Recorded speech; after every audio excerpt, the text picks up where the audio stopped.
तो वहीं विधानसभा का बजट सत्र और इसे लेकर मुख्यमंत्री अशोक गहलोत ने जोरदार पलटवार विपक्ष पर किया। राज्यपाल के अभिभाषण और बीजेपी के हंगामे पर बयान देते हुए सीएम अशोक गहलोत ने कहा कि चुनाव तक इसी तरह की धमाल पट्टी करेंगे, इनके पास कहने को कुछ नहीं है।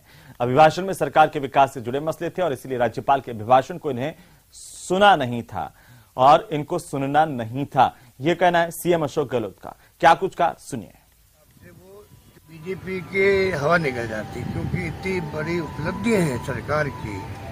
तो गवर्नर साहब जो स्पीच पढ़ते हैं वो स्पीच आप देखते हैं कि जो परंपरा है उसके हिसाब से वो जो भी सरकार की तरफ से उपलब्धियां हुई हैं उसको वो बताते हैं कि भाई ये सरकार की उपलब्धि रही है साल भर की। ये साहस नहीं जुटा पाए बीजेपी वाले, इनमें हिम्मत नहीं थी बैठ के सुनते उनको, इसलिए ये सब नाटक किया गया। इनका कोई दम नहीं है।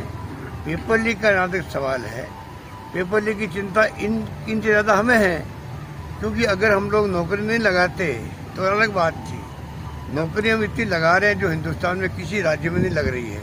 हमने जेल में भेज दिया लोगों को, नौकरी से बर्खास्त कर दिया लोगों को। जो छात्रों ने बेईमानी करने की कोशिश करी उनको डिबार कर दिया आगे एग्जाम देने से। सब कुछ सरकार ने किया, इनके जैन में ये बातें सब है, इसलिए कहने कुछ है नहीं। तो आज गवर्नर साहब की स्पीच को इन्होंने होने दिया और नाटक किया, हो हल्ला किया। मैं इनको कंडेम करता हूँ।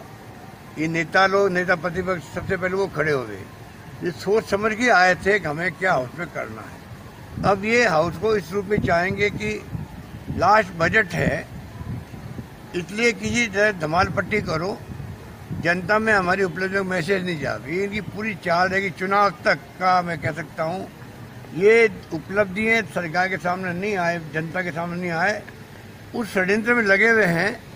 उसी रूप में ये काम करेंगे चुनाव तक, मुझे मालूम है, और हमें इसका मुकाबला ही करना पड़ेगा। ये जो इनका जो सोच है वो बिल्कुल नेगेटिव सोच है, तक पहुंचे।